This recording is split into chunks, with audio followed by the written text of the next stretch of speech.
रिया, अनीसा,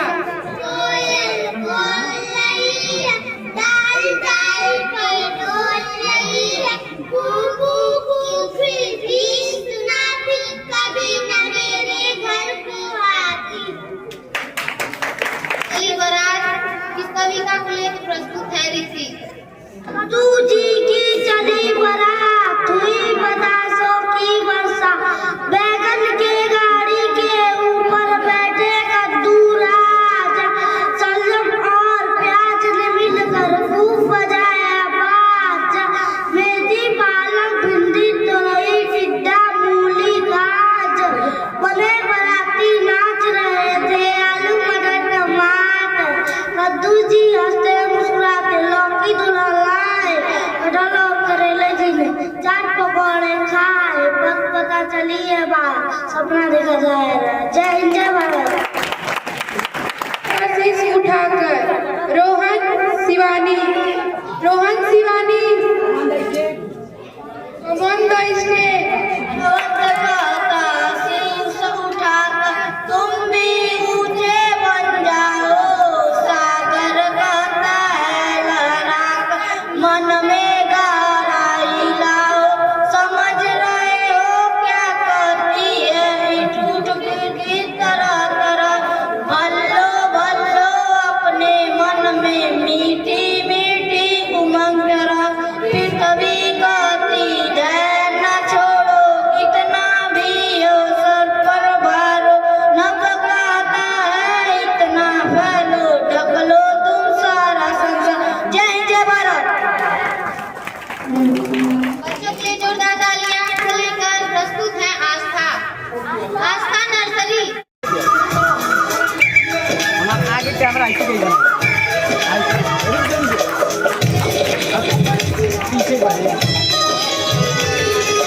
चिड़िया रानी बड़ी सयानी, चुगती दाना पीती पानी, चींची करके दाना खाती, फुर फुर करके बोल जाती। हाँ, चिड़िया रानी बड़ी सयानी, चुगती दाना पीती पानी, चींची करके दाना खाती, फुर फुर करके बोल जाती। चिड़िया रानी, ओ चिड़िया रानी, चिड़िया रानी, चिड़िया रानी।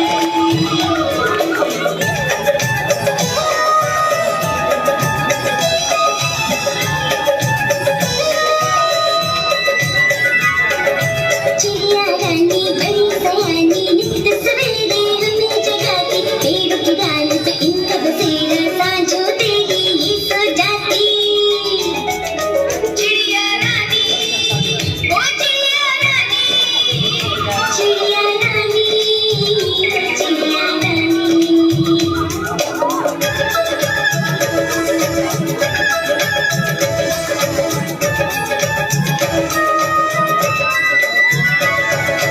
चिड़िया रानी बड़ी सयानी, दूर दूर तक उड़कर जाती, तिनका चुन चुन कर मेहनत करके घर बनाती।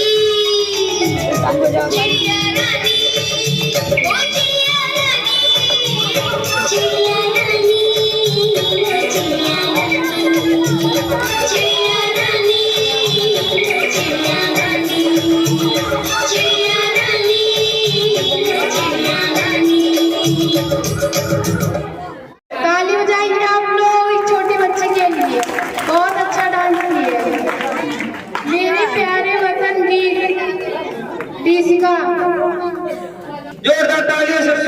करें।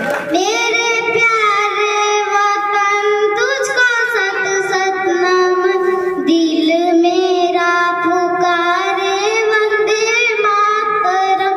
मेरे प्यारे वतन तुझको सत सत नमन, दिल मेरा पुकारे वंदे मातरम। मेरे प्यारे वतन तुझको सत सत नमन, मेरे प्यारे वतन तुझको सत सत नमन, दिल मेरा पुकारे वंदे मातरम। दिल मेरा पुकारे वंदे मातरम। तू ही मेरा करम, तू ही मेरा करम, तू ही मेरा करम, तू ही मेरा करम। दिल मेरा पुकारे वंदे मातरम।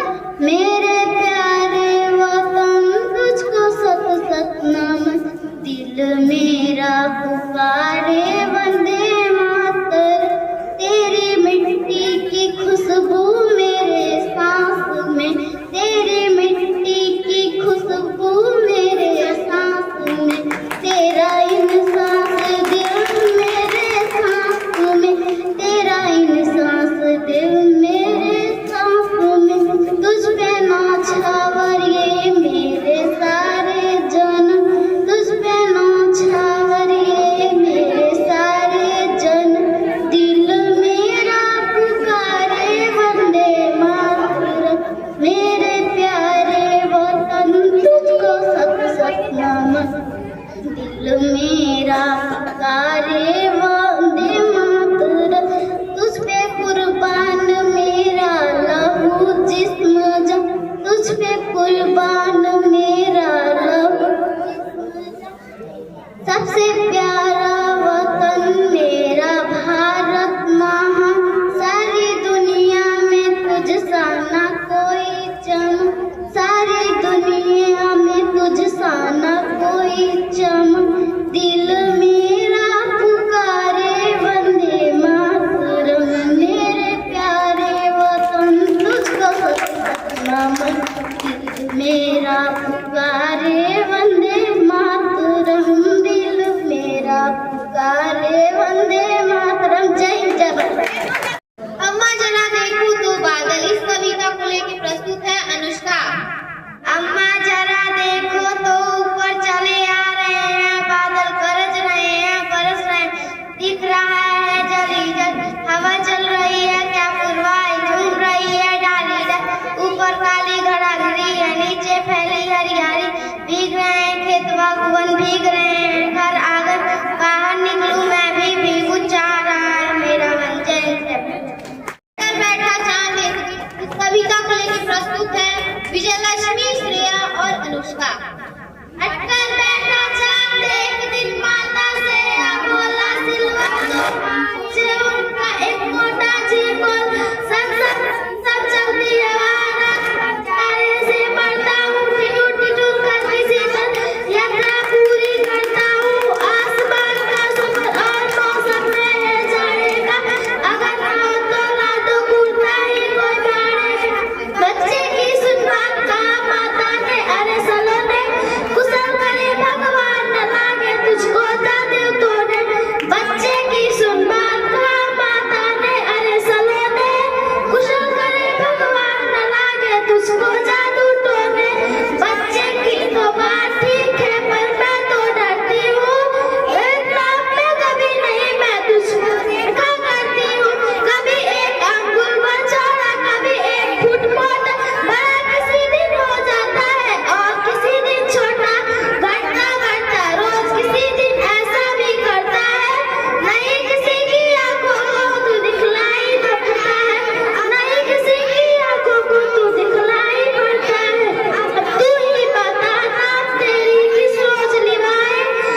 सुनो गौर से दुनिया वालों, बुरी न लगना, हम पे डालो, चाहे जितना जोर लगा लो, सबसे आगे होंगे हिंदुस्तान। हमने कहा है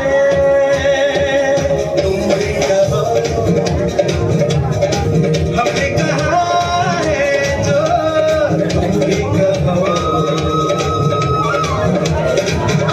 हम मिल के बोले अब तो यारा, अपना जहां है सबसे प्यारा। आओ हम मिल के बोले अब तो यारा, अपना जहां है सबसे प्यारा। हमने कहा है जो तुम भी कहो।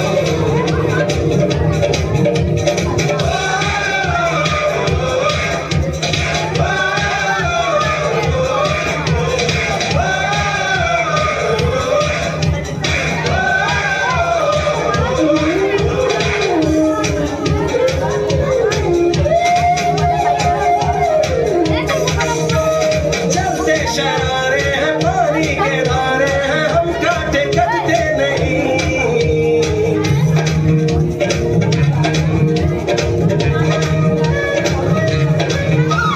जो वादा करते हैं करके निभाते हैं, हम पीछे हटते नहीं। वक्त है, उम्र है, जोश है और जान है, ना झुके ना मिटे, देश तो अपनी शान है। वक्त है, उम्र है, जोश है और जान है, ना झुके ना मिटे, देश तो अपनी शान है। हमने कहा है जो तुम भी कहो।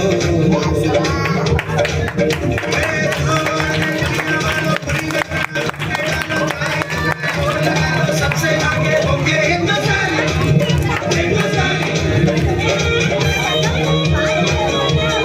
मेरे साथ ऐसा मजाक किया ना, तो मुंह तोड़ दूंगी तुम्हारी।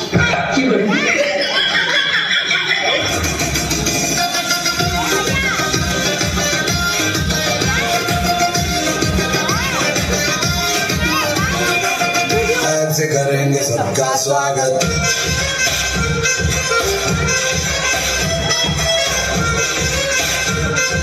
प्यार से करेंगे सबका स्वागत।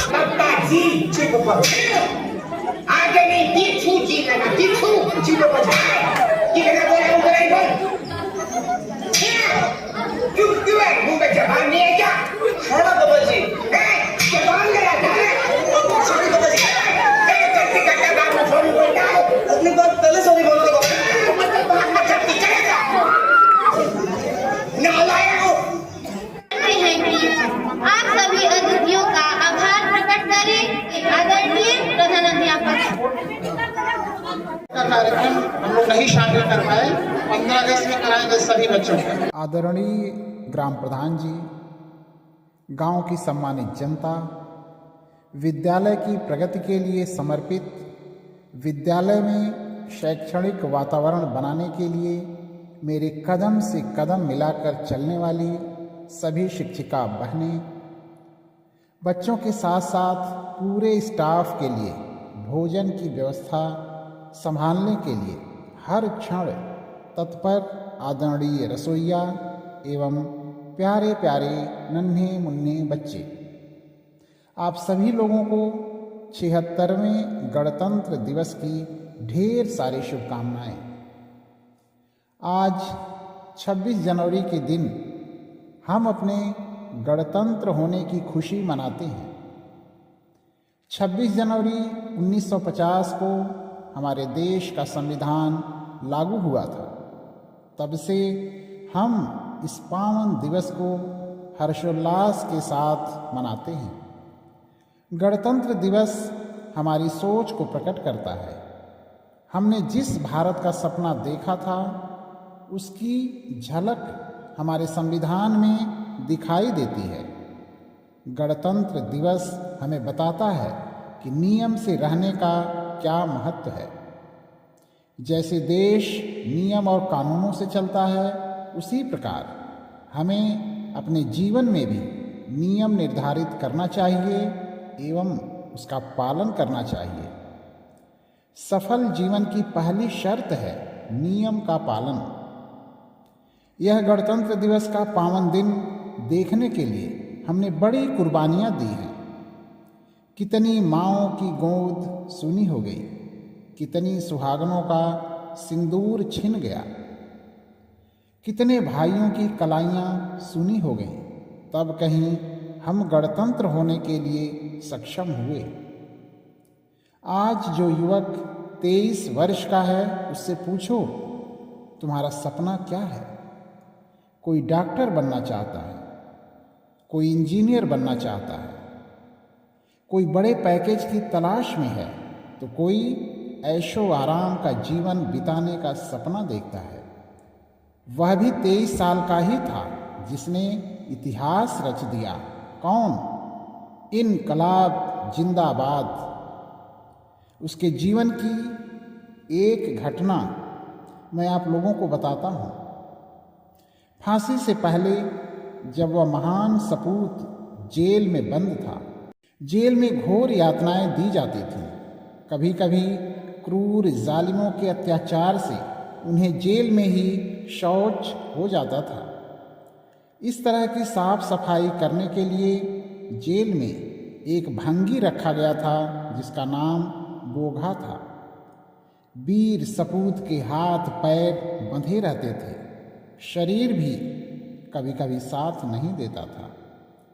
इतनी निर्दयता से अंग्रेज सिपाही पीटते थे। ऐसे में बोघा उनके शौच आदि साफ करके उन्हें दूसरे कपड़े पहनाता था। वीर सपूत बोघा को बेबे अर्थात माँ कहते थे। उनका विचार था कि बच्चों की इस तरह की साफ सफाई माँ ही कर सकती है। बोघा मेरी दूसरी माँ है।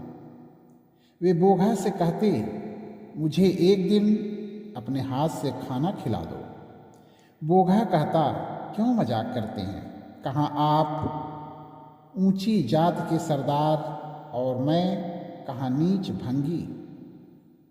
फांसी से 3-4 दिन पहले वीर सपूत ने कहा, बोघा अब यह सरदार चंद दिनों का मेहमान है, अब तो मेरी इच्छा पूरी कर दे। बोघा ने रोते रोते अपने हाथों से खाना बनाया, अपने हाथों से उसे भोजन कराया। दोनों एक दूसरे से गले मिलकर फूट फूट कर रोए। 23 वर्ष की उम्र में जिस समाजवाद का पाठ वे पढ़ा गए, आज तक बड़े बड़े विद्वान अभी ऐसा सोच भी नहीं पाते हैं।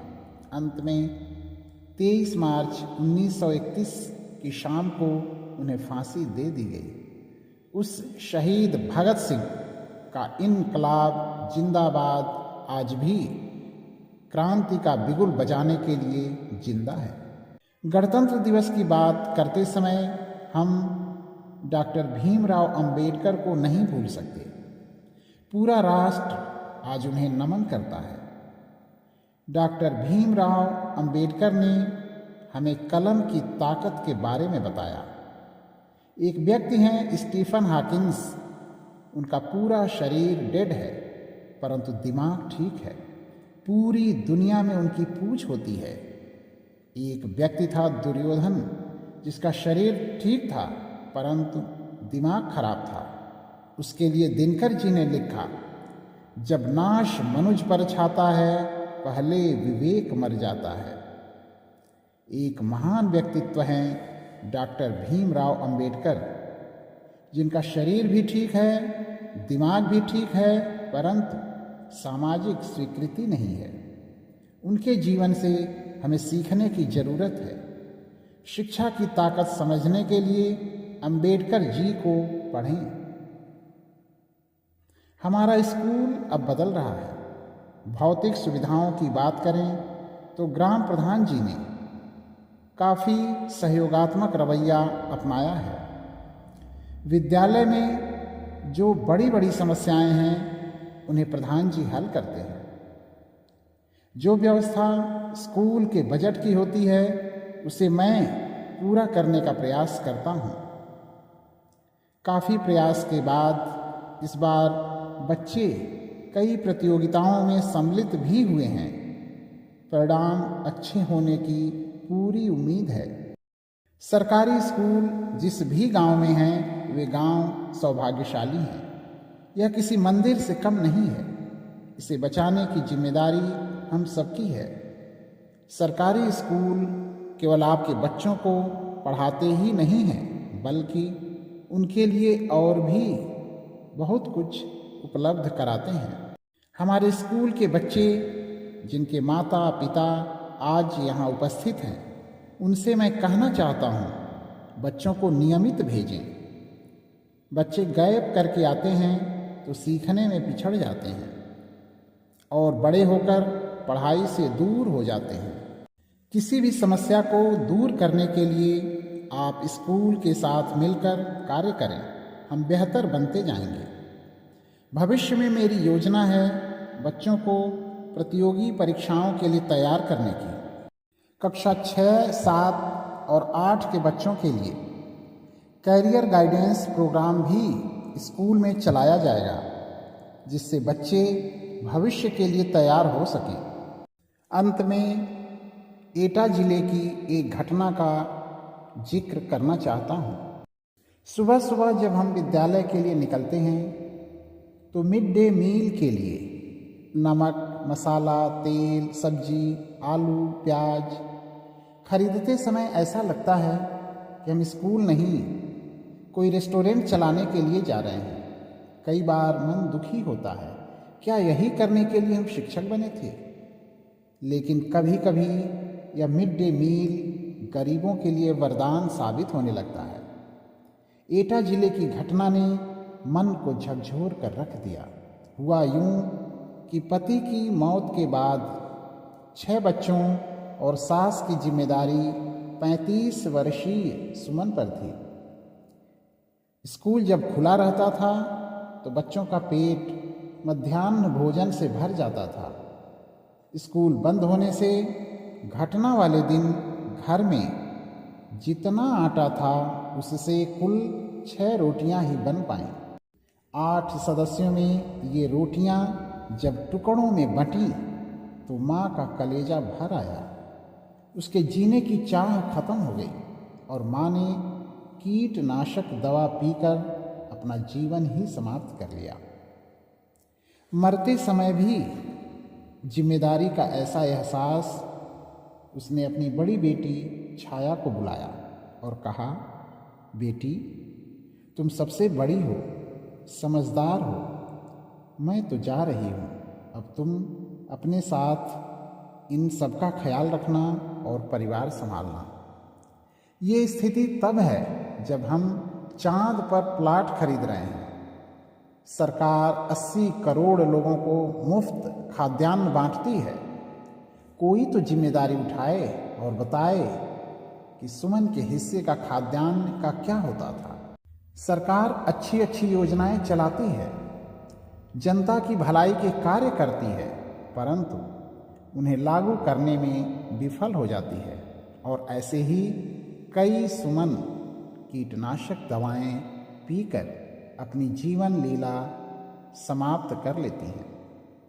आधुनिक तकनीक के इस महानतम युग में सरकारों को योजनाएं लागू करने का बेहतर विकल्प खोजना होगा। बच्चों सहित मैं सबसे अपील करता हूँ, अन्न का एक एक दाना महत्वपूर्ण है, इसे बर्बाद होने से बचाएं। थाली में उतना ही भोजन लें जो खा सकें। पार्टी में, रेस्टोरेंट में, घर में, कहीं भी यदि आप भोजन बर्बाद करते हैं, तनिक विचार जरूर करें कि किसी को एक रोटी भी नसीब नहीं होती। आप सभी सम्मानित अतिथियों का ढेर सारा आभार। आप विद्यालय में आते हैं तो हमारा उत्साह बढ़ता है, हमें और अच्छा करने की प्रेरणा मिलती है। आपका सानिध्य हमें प्रेरित करता है। आप सभी लोगों को गणतंत्र दिवस की ढेर सारी शुभकामनाएं। जय हिंद।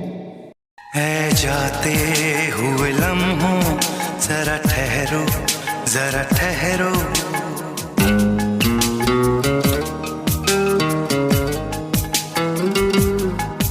है जाते हुए लम्हों जरा ठहरो, जरा ठहरो।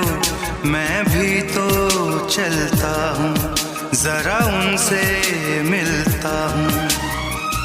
जो एक बात दिल में है उनसे कहूँ तो चलूं तो चलूं तो चलूं तो चलूं तो चलूं तो चलूं तो चलूं तो चलूं तो चलूं तो चलूं ऐ जाते हुए लम्हों जरा ठहरो